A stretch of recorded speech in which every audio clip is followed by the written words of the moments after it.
Hey everyone, I'm Greg. And I'm Logan. Welcome to the Legion of Comic Correction. This is the show where we dive into different iterations of comic book classics and we check out how they have failed their source materials.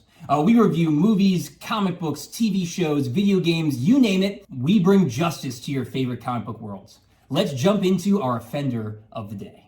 Where's the Mandarin? Where is it? Whoa, he's here. He's here, but he's not here. Hey, it's complicated, It right? is. It's complicated. So we always start with our Carnage Report, and the first thing we focus on is the budget. Now, this is a very unique film because we're talking about a film that made a ton of money, but we are really focused on the fact that it completely ignored its comic book foundations. So, off of a $200 million budget, they were able to gross $409 million in the US and $805 million internationally, bringing you to a grand total of $1.2 billion grossed for Iron Man 3. Now, one of the things that I will say is I don't think we've done a film that has actually broken the $1 billion threshold and corrected on it. Because if you break $1 billion, you're probably doing something right. However, one of the things we're going to talk about is that this is essentially a Michael Bay film. This is essentially a cracked up Transformers. This is ridiculous. You didn't expect that coming, did you? You can't get the word out because you know I'm right. Because you know I'm right. And I'm ready for you today, Greg, because I'm going to tell you, you and I have different opinions on this film. We do. I like this movie. And I'm cranked. I am ready. I hate this movie. I hate it. Yeah. Coming out the gate. Coming out the gate. All right. Well, we'll discuss those in more detail later. Let's move on to the casting. Not even waiting. He's not. Can't get a You're word ready. out. I'm ready. All right. Well, the casting here, as in most Marvel movies, are spot on. We have Robert Downey Jr. reprising his role as Iron Man, does a great job as always. We have Guy Pearce coming in, wonderful actor who plays Aldrich Killian, another really cool comic book character, and he does a really great job portraying him. We have Gwyneth Paltrow coming back as Pepper Potts, Don Cheadle as War Machine or Iron Patriot in this movie, Jon Favreau as Happy, who is still, he's one of my favorite characters. I love that dude. He's one of the best Marvel characters, period. Hands down. He is so great. He gets the emotional beats, and he also gets the comedy beats. He's the director, which is just, badge. You have the badge. Right. Where's our badges? We should have badges. We should have had badges for this one. Security. Security. Yeah, where's our badge? Yeah. If we had a crew, they would bring us badges. He would bring us. We don't. It's just Maybe we don't have a that. crew. We don't have a whole team of people working with us. Can we get They're a all team back of people there. behind us? Yeah, right now. We got a great team of people. Thank you guys. Thank you guys. So wonderful we love crew. You guys. We You did a just great job. We wish. All right. Ben Kingsley plays Joke. the Mandarin, but not really the Mandarin. He plays Trevor. So stupid. Which so stupid. I love Trevor. I hate it. I think Trevor's hilarious, but he shouldn't have been the Mandarin. And what a waste of Ben Kingsley. Ben Kingsley. Now, in his defense, he did everything that they wanted him to, and he did exactly. awesome. He did phenomenal. Awesome He did job. phenomenal for exactly great. what they wanted him to do. But he should have just been the Mandarin. Yeah. We'll get to that more. Yeah. Stellar casting. Great job, Marvel. Great job. We're going to switch things over to reception. So Metacritic gave this a 62. Rotten Tomatoes gave this a 79. The audience scores gave it a 78. Just to give you some reference, Iron Man 1 got a 94% and Iron Man 2 got a 73. So this didn't do much better than Iron Man 2, which we also know was trash. Was utter garbage. So we know And that one actually is. that one actually is, and this one actually is too. They're both bad movies. Yeah, agree, disagree. Well, we're gonna get into that a little bit. All right, as always, guys, we're going to check out the source material for Iron Man 3. These guys had two great source materials to pull from, and they actually did do a pretty good job of pulling things from it at the beginning. And then as the movie goes on, we see them derail pretty quickly. I'll accept that. I'll accept that. I'll accept that. That's I'll a good accept one. that. That's a I'll good accept that statement. So anyway, Iron Man Extremis series ran from 2005 to 2006. That's the major kind of focal point for this story. It involves the serum known as Extremis, which was a failed experiment, again, to try and reproduce the super soldier serum. It actually started going by the name of the Extremis virus. Because of the fact that some people, if they didn't have the right genetic code, it would end up killing them. This gave them super speed, super strength, and regenerative properties. But in the comic book run, Aldrich Killian, he ends up committing suicide out of regret for helping create this serum. It's very different than what we saw in this movie. Super different. He ends up giving the serum over to his assistant, who then sells it along with his permission to a local terrorist group, who injects a character named Malin, who becomes the big bad for Iron Man to fight. Iron Man actually ends up having to inject himself with a version of the Extremis serum to give himself this ability to kind of mesh with his armor and defeat Malin, which is pretty sweet. And Malin says, you know, you're pretty much gonna have to kill me to stop me, and so Iron Man ends up killing him to stop him. Super cool storyline. Like, really cool. Super cool. You know what? Yeah. They didn't do it. No, they didn't. They didn't even get They close. took parts of it, but they didn't take the whole thing. They also kind of borrowed from Iron Man, Director of S.H.I.E.L.D., number 24 and 25, which sees, this is after the Malin incident, and it sees the Mandarin take control of the company that has the Extremis virus, and he threatens to unleash it on the world to initiate this idea of strongest survive, so survival of the fittest. The weak will die from the virus, the strong will live and get superpowers, and that's what he was going to kind of unleash. Which you get parts of in the terrorist videos that Ben Kingsley cuts. Yep. So you get parts of that built in there where, you know what, actually, if you had moved forward with that storyline, it probably would have been pretty good. Yeah, either one. If they would have chosen one, either the Extremis run or the Director of S.H.I.E.L.D. run, but both of them, they would have been great. Yep. But they didn't choose either one. You know what happens when you don't choose? Yeah, when you kind of mix things up. Well, when you don't choose a path, you know what? You crash. You crash. It's You true. crash. Yeah.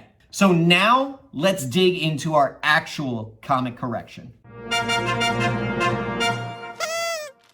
All right, so let's kick things off. We're gonna dive in right away. I'm not gonna pull any punches. Greg, what do you think of the issue with the Mandarin? All right, well, this is actually one of the ones that we agree on more. Yeah. I love the Mandarin, 10 Rings, what a great group. Really applicable, kind of fed into what Iron Man 1 started, and even some of Iron Man 2 with like small terrorist groups or splinter cells that were, you know, spreading across the world. Mandarin was the next logical step. And all of the teasers and trailers, you know, they showed Ben Kingsley as the Mandarin, and that's what we all went into the movie expecting to see. So when they reveal the fact that he's just a junkie that they put up to play an actor, as an actor to play the Mandarin, to kind of build fear, and that I guess Killian is the Mandarin. He says he That's is. the way he plays it out at the end, and that's the way he makes it seem.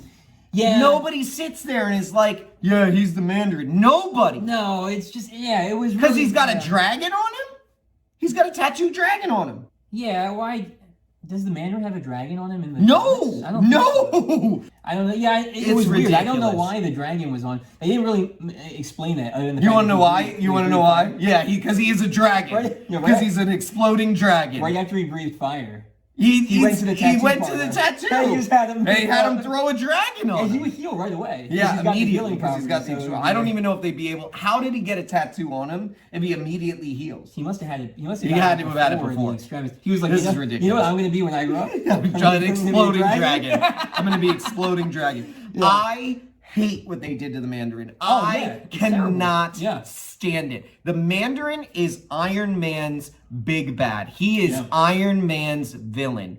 And it is like the Mandarin is meant to have ongoing long battles that extend over multiple movies with Iron Man. He is the main big bad for Iron Man. Yeah. There he is really no tough. sense in changing him. Now, Ben Kingsley, Oscar-winning actor, he is phenomenal. He plays this role amazing. Yeah. Here's the thing. Yeah. I would have loved if he had just been the Mandarin. If he had just been the big bad in the movie, make it the 10 rings. Make him have to fight Splinter Cells. Make this a huge story for Iron Man. Instead, we get like nondescript bad guys and Adrian Killian making no sense in claiming himself as the Mandarin.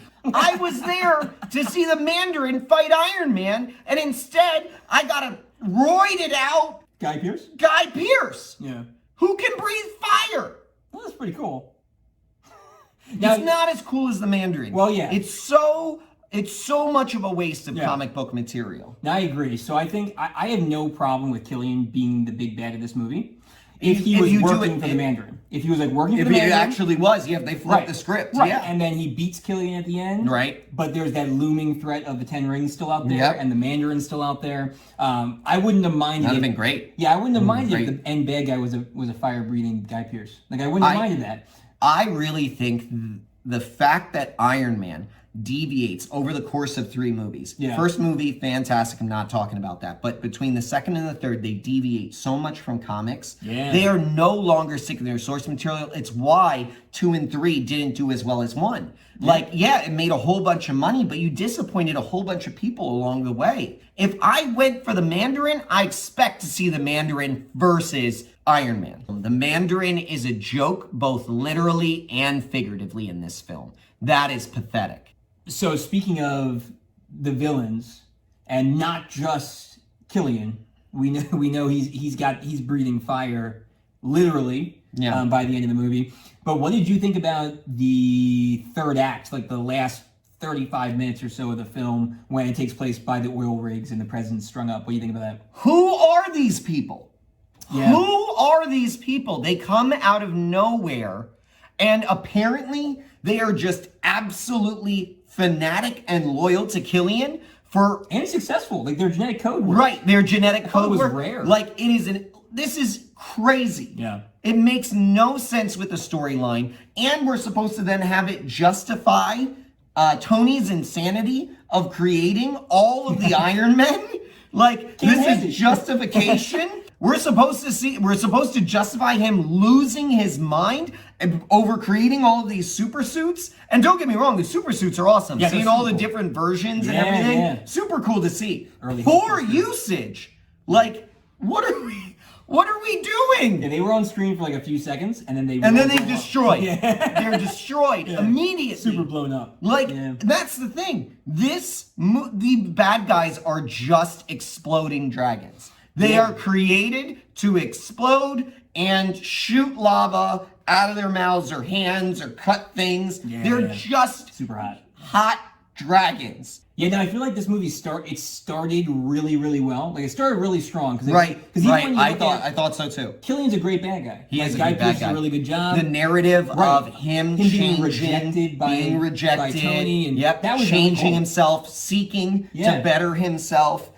coming back to try and rub it in their faces. Like, yes, I was with you. And even the second tier bad guys, like the bald dude and the chick with the red hair that like she was missing her arm and she and it grew back. Yeah. Like, they were really cool. Yeah. We got the flashback of her and how she grew her arm back, and you get a little bit of a narrative, a little bit there. About her. Yeah. And you got to see him a little bit more, his interaction with Happy and stuff. Yep. And then you got really satisfying conclusions to them. They were great. Like, he got blown up on Air Force One. Now, that was super cool. But now there's 5 or 6 others of them. No, there's like 15. You're right. There's probably a better count there. So it would have been better if like the end fight was just against Killian, because we care about him instead of we have a narrative to actually care about. Yeah, just these guys, like, all of a sudden they come out of the woodwork. And they could have done that too. They could have. He could have destroyed. Tony could have had all those suits on standby, and every time Killian destroyed a suit, he could have hopped into another one. Sure, that's fine. Which is basically what he was doing anyways.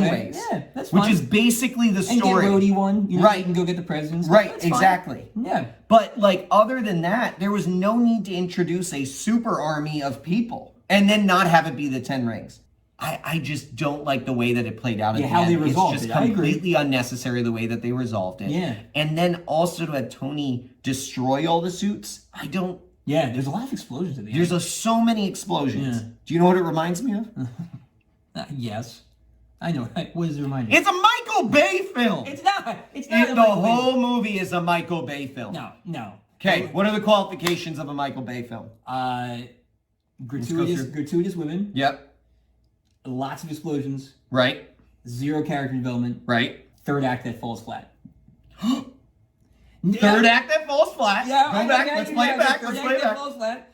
Poor character development. No. They had good character You development. literally just talked to me about how all those people didn't have good character development at the end. Yeah, but every comic book like villain has henchmen and minions. But when you talk about like the majority of main characters in the movie, it was good character development. Like Tony's PTSD stuff and his Okay, all right. good. Killian, we were just talking about Killian's character arc, so good. Gratuitous women. Yep, They definitely for sure. Yeah. For sure. And then what was the first thing you why said? was Gwyneth Paltrow like in just her bra at the end? No reason. Sports bra. Sports bra. Tony Bra. Tony Bra. Tony Bra. Tony Bra. It's his MMA fighting name. It is. Tony even mentioned it. He's like, Yeah. I was dressed like this normally. It's Yeah. like, Yeah. And then what was the first thing? Lots of explosions.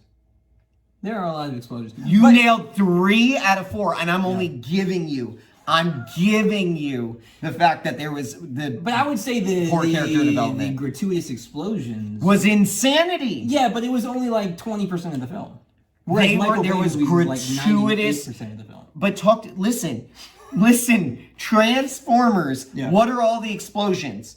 Robots, And what were all the explosions? dragons, And robots. robots. This is insane. Yeah, this but- is such a bad movie. Oh, And it's people not. love this movie. It is a know. bad movie. It is not good. If you're going to the theater, hear me out. Yeah. If you are going to the theater and you want to be entertained, it is an entertaining movie. Yeah, it is. Michael Bay films are also entertaining movies. Yeah, sometimes. You need to look at the bulk of the movie though. So like when the bulk of Iron Man 3 is a much stronger narrative than any bulk of Michael Bay movies. Now, I will agree that as a comic book fan, it made me furious. This is because of the Mandarin. I can't even get past it. I'm sorry, it is an entertaining movie. It is not a good movie. It does not qualify up there. It's not a good comic book movie. It's not a good movie, period. It is not a good movie, period. I hate this movie. This is terrible. This is, come on. There's one point where he saves all the people by shocking their arms together and stringing them together. Part of the movie. Come on, that Dude, is that so was the coolest- ridiculous. that was the coolest It is Iron so Man rescue ever. stupid. Not super Their cool. shoulders would dislocate. That's fine. That's They're still holding on. Michael Bay made this movie. First movie that we've disagreed on. First movie. that we both This do vehemently. agree. Yeah, that we both do it. And not on everything. We fully agree. We both fully agree that it's a bad comic book movie. Yes, 100%. Yeah, the disagreement comes from whether or not it's a good narrative movie. But we both believe, which is what this channel is all about, that it did a disservice to Iron Man. 100% as did a disservice. character, There's and no doubt. especially the Mandarin. I vehemently dislike this movie. I've been waiting to actually correct this I know, movie this is one for of the a ones while, you've been- for this is- all of you've the been most reasons that excited we for just this one. talked about. Hey, you want to do the verdict? Yeah, let's do it. Let's do the verdict. So the verdict. This is a simple fix. Easy. Make the Mandarin be the villain. Period. Not Trevor. End of story. All you had to do. That would have fixed the entire film. You could have figured out other stuff around it. You could have killed off Killian and still had then the Mandarin be in future films, and you build an even bigger storyline around the 10 rings and building up to an eventual Mandarin fight. You could have had then more Iron Man movies. That would have been phenomenal. Yeah. That is the crux of fixing this movie. This is also just a terrible movie, okay? I hate it. It is a joke. They make the Mandarin a joke. This is a Michael Bay film. I don't care if Jon Favreau directed it. He took too many notes from Michael Bay. And I know that Greg disagrees with me, but I'm going to mute his screen right now. That's basically what I'm doing. I don't know how green screen works, but I'm assuming that's the way that it works. It's not how it works. I'm saying it's a terrible movie. Stay away from this. Just watch the other Marvel films. I hate this movie. Yeah. I'm done. This is ridiculous. All right, guys. Well, thank you for sticking with us to the end. As always, make sure you like and subscribe down below. And ignore the movie. Make sure you like and subscribe down below. Leave us a comment about your favorite superhero movie or your favorite dragon movie, or maybe even just your favorite Michael Bay movie. What do they say to Spider-Man? With great power comes great podcasting. Great podcasting, that is exactly it. That is exactly it. It's a paraphrase, but we'll go with it. Make sure you hit that bell down below so that you get notifications on all our new videos, and we will see you guys on our next comic correction.